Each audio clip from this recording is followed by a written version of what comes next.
Koinonia Mor Athanasius rehabilitation centre and special സ്കൂളിന്റെ 12ാമത് anniversary ആഘോഷിച്ചു.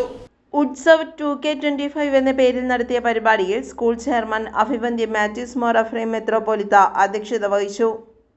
ഫാദർ ജോബ് സ്വാഗതം പറഞ്ഞു. വെങ്ങോല പഞ്ചായത്ത് പ്രസിഡന്റ് എൽദോസ് PP ഉദ്ഘാടന കർമ്മം നിർവഹിച്ചു. ബെഡ് സ്കൂൾ പോലെയുള്ളൊരു സ്ഥാപനം 11 വർഷം അത് നല്ല രീതിയിൽ നടത്തുക എന്നുള്ളത് അതൊരു വെല്ലുവിളിയാണ്.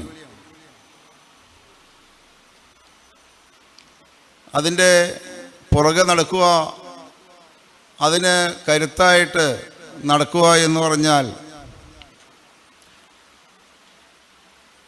സാധാരണക്കാർക്ക് താങ്ങാവുന്നതിലും അപ്പുറമുള്ള ഭാരിച്ച ഒരു ഉത്തരവാദിത്തമാണ്. സാധാ school മാതിരിയല്ല.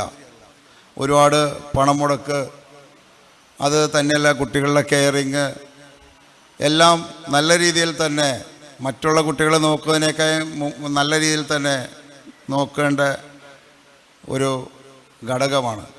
Perumbavoor lions club president Elias Mathew, ward member Binsy Binu, PTA president Eldho John എന്നിവർ ആശംസകൾ നേർന്നു. വൈദികർ, മാനേജിംഗ് കമ്മിറ്റി അംഗങ്ങൾ, സംഘടനാ ഭാരവാഹികൾ എന്നിവർ സന്നിഹിതരായിരുന്നു. പെരുമ്പാവൂർ ലയൺസ് ക്ലബിന്റെ നേതൃത്വത്തിൽ സെൻസറി റൂം നവീകരിക്കുന്നതിന് വേണ്ടി സമാഹരിച്ച തുക ലയൺസ് ക്ലബ് അംഗങ്ങൾ ചേർന്ന് സ്കൂൾ ചെയർമാൻ അഭിവന്ദ്യ മാത്യൂസ് മോർ എഫ്രേം തിരുമേനിക്ക് കൈമാറി.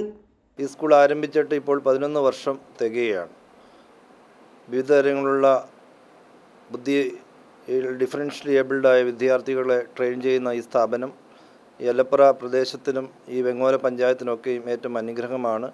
അവർക്കാവശ്യമായ ഫിസിയോതെറാപ്പി, സ്പീച്ച് തെറാപ്പി, അതുപോലെ തന്നെ ഓഡിയോ തെറാപ്പി എല്ലാം നിർവഹിക്കുന്നുണ്ട്.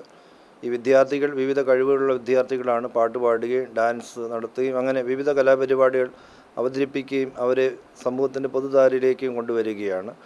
ഈ വാർഷികത്തിൽ സംബന്ധിച്ച് ഇതിനുവേണ്ടി എല്ലാ അനുഗ്രഹങ്ങളും സഹായം ചെയ്ത എല്ലാവരെയും, പ്രത്യേകിച്ച് Vengola panchayat president Shri Eldho, PTA president തുടങ്ങിയ എല്ലാവരെയും നന്ദിയോട് ഓർക്കുകയും ഈ സ്ഥാപനത്തിൽ നിങ്ങൾ ചെയ്തു വരുന്ന സപ്പോർട്ട് തുടർന്ന് ചെയ്യണമെന്ന് അഭ്യർത്ഥിച്ചുകൊണ്ട് എല്ലാവർക്കും അനുഗ്രഹങ്ങൾ നേരുന്നു. ദൈവം അനുഗ്രഹിക്കട്ടെ. സ്കൂൾ കുഞ്ഞുങ്ങളുടെ വൈവിധ്യമാർന്ന കലാപരിപാടികളും ശ്രദ്ധേയമായി. തുടർന്ന് സമ്മാനദാനവും നടന്നു. സ്റ്റാർ ആർട്സ് അവതരിപ്പിച്ച ഗാനമേളയോടെ പരിപാടികൾ സമാപിച്ചു.